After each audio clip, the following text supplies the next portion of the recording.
Hvordan skriver man en bog fra scratch? Der er rigtig mange, der har skrevet til mig og spurgt, hvordan man kommer i gang med at skrive en bog, og hvad skal man gøre, hvis man slet ingen har en idé til at starte med? Det skal vi snakke om i dag. Mit navn er Lene Dybdahl, og jeg er forfatter til bestsellerserien Nøglens Vogtere og tidsrejseromanen Den Sorte Paraply. Velkommen til Forfatterfredag.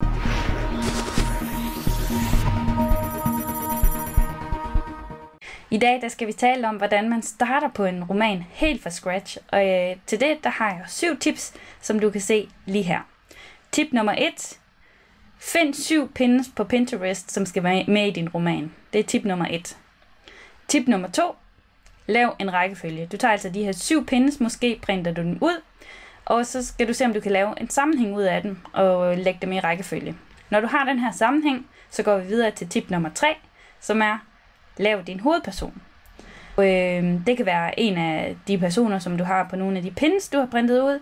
Det kan også være, at du igennem arbejdet med de her pins har fået idé til en hovedperson, og det skriver du så ned. Alle idéer omkring hovedpersonen, hvordan vedkommende ser ud, hvad vedkommende godt kan lide, hvad vedkommende frygter mest, og den slags ting.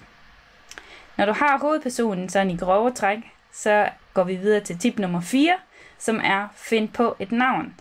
Og hvis du har svært ved at finde på et navn til din hovedperson, det kan også være, at din hovedperson kommer fra et land, hvor du ikke lige er velbevandret i deres navne, så kan jeg anbefale dig at gå ind på nettet og finde en navnegenerator. De findes også til menneskebabyer, så selvom du har en hovedperson i tankerne, så kan du altså sagtens bruge de her navnegeneratorer til at finde et godt navn til din hovedperson. Det kan også være, at du selv vil brainstorme dig frem til et navn, men nogle gange så kan jeg i hvert fald opleve, at det her med at finde et godt navn, det kan man godt have brug for lidt hjælp til, fordi man måske ikke har så stor referenceramme inden for navne. Så en navnegenerator er rigtig god til det.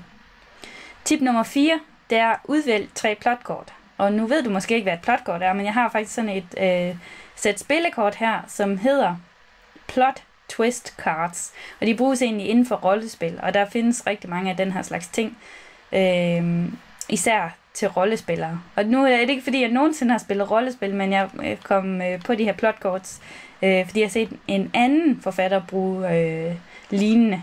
Og så tænkte jeg, det var da en rigtig god idé. Og et eksempel på et plotkort fra det her spil, det er, at der er altså sket noget. Altså de her plotkort, det er plot twist cards, så det vil sige, at der sker et skifte i handlingen, og det kan man jo bruge til at konstruere noget historie ud fra. Og det her tilfældige kort, som jeg lige har trukket ud af æsken, der står på det: Something lost. You lose something you own. You lose your way. You lose sight of something. You lose your train of thought. Så hvis jeg lige skal oversætte til dansk, så er det altså, at man har mistet noget.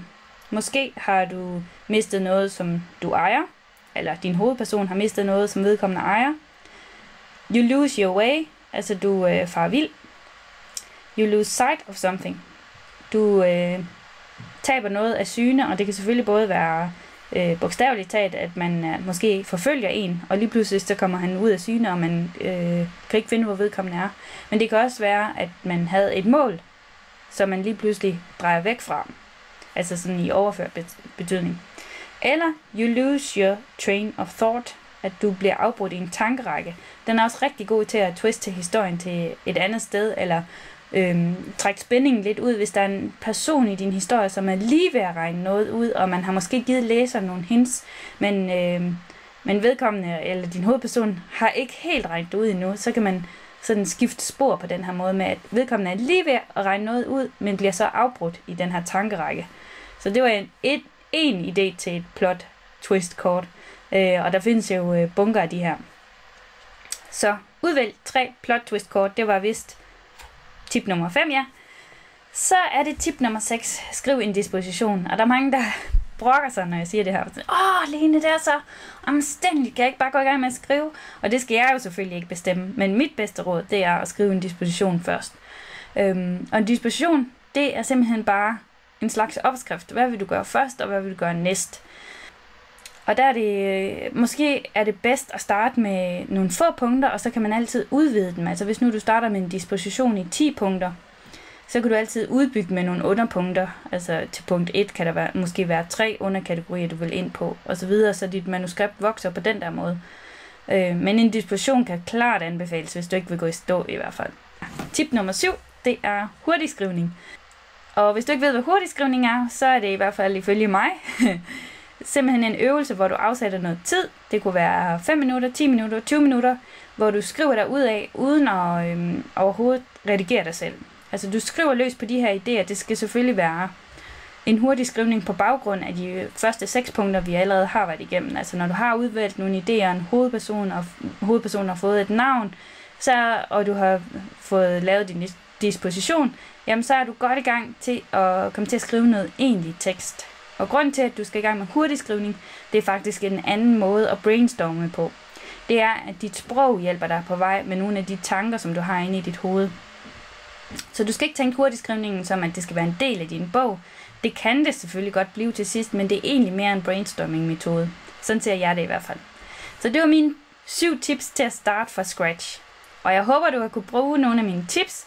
Og hvis der er en af dem, du har lyst til at gå i gang med lige nu, så skriv en kommentar under videoen og fortæl mig, hvilken en af du synes, du har mest lyst til at gå i gang med i dag.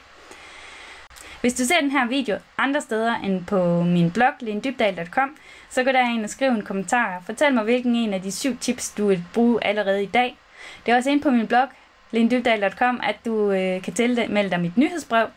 Og når du skriver dig op, får du en gratis gave. Så ind på Dybdahl.com, skriv din kommentar og skriv det op til mit nyhedsbrev. Vi ses i den næste Forfatterfredag. Hej hej!